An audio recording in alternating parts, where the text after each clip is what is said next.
एक दफा का जिक्र है अलिफ। एक छोटे से पुरम गांव में जिसके चारों तरफ सरसब्ज़ शादाब खेतों और आम के ऊंचे दरख्त थे, वहाँ एक रहमदिल लड़का रहता था जिसका नाम जियान था। जियान की उम्र तकरीबन 10 साल थी। रोशन आंखों और गर्म मुस्कुराहट के साथ जिसने सबको खुश आमदीद कहा। जियान अपनी माँ के साथ गांव के किनारे एक मामूली से घर में रहता था। अगरचे उनके पास ज्यादा पैसा नहीं था, लेकिन उनके पास कुछ ज्यादा कीमती था, मेहरबानी, ईमानदारी और मोहब्बत। एक धूप वाली सुबह जियान स्कूल की तरफ चल रहा था जब इसने देखा कि एक बूढ़े आदमी सब्जियों से भरी एक भारी टोकरी ले जाने की कोशिश कर रहा है। आदमी थका हुआ लग रहा था और उसके हाथ कांप रहे थे। जियान ने कुछ सोचे बगैर उसकी तरफ लपका। अंकल, मुझे आपकी मदद करने दो, जियान ने खुशी से कहा। बूढ़े ने हैरानी से देखा, फिर मुस्कुरा दिया। आपका शुक्रिया प्यारे बच्चे। जियान टोकरी को पूरे रास्ते इस शख्स के घर ले गया जो उसके स्कूल से दूर था।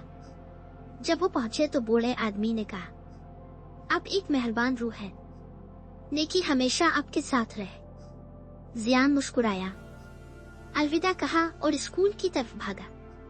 हालांकि इसे बहुत देर हो चुकी थी। उसके उस्ताद ने इसे डांटा, लेकिन जियान ने शिकायत नहीं की। वो जानता था कि इसने सही काम किया है। कुछ दिनों बाद गांव में जोश और खरूश से गूंज उठा।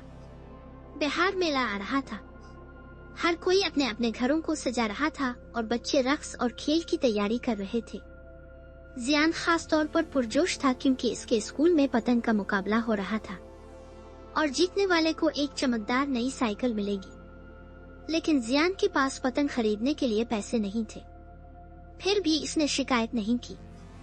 इस शाम वो घर के पिछवाड़े में बैठा लाठी, पुराने कागज और गोंद से अपनी पतंग बनाने की कोशिश करने लगा। तभी किसी ने गेट पर दस्तक दी। ये वही बूढ़ा आदमी था जिसने जियान की मदद की थी।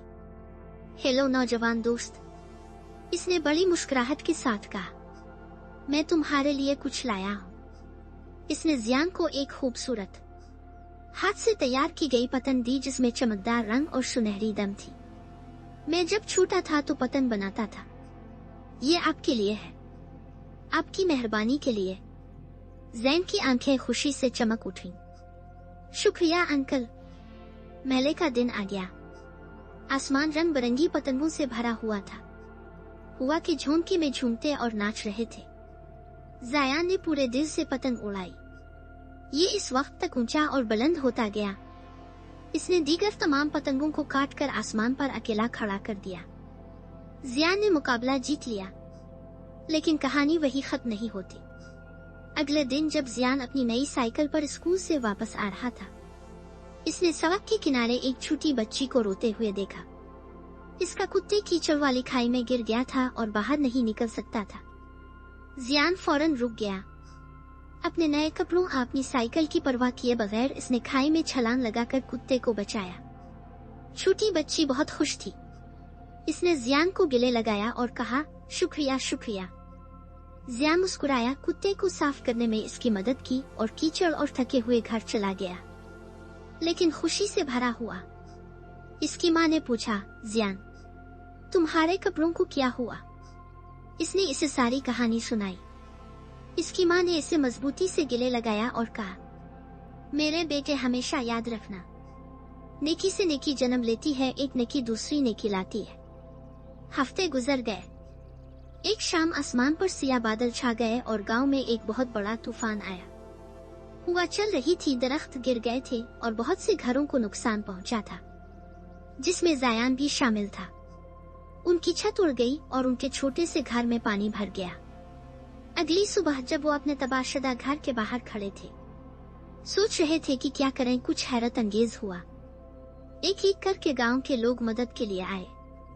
बूढ़ा आदमी औजार लेकर आया, छोटी लड़की के घर वाले खाना लेकर आए और यहाँ तक कि जियान का उस्ताद घर की मुरम्मत में मदद के लिए आया। सब ने एक ही बात कही, जियान ने जरूरत पड़ने पर हमारी मदद की, अब हमारी बारी है कि हम उसकी मदद करें। सिर्फ एक दिन में उनके घर की मुरम्मत हो गई और उनके दिल भर गए। जायान ने इर्द गिर्द नजर दौड़ाई और इसे एक बहुत अहम चीज का एहसास हुआ। जब आप नेकी करते हैं तो इस पर तवज्जो नहीं दी जाती। नेकी फैलती है, आसमान में धूप की तरह यह हर एक को गर्मा देता है जिसे वो छूता है और आखिरकार आपके पास वापस आता है। इस दिन से आगे ज़ाया ने एक वादा किया, हमेशा दूसरों की मदद करना, चाहे अमल कितना ही छोटा क्यों ना हो। और गांव, ये वादी के सबसे मेहरबान गांव के तौर पर जाना जाता है। ये सब इसलिए कि एक लड़का मानता था कि अच्छाई से नेकी जन्म लेती है। तो प्यारे बच्चों, याद रखें, एहसान का सबसे छोटा अमल भी किसी की दुनिया को रोशन कर सकता है। और कौन जानता है, एक दिन वो रोशनी आपके पास वापस आ सकती है।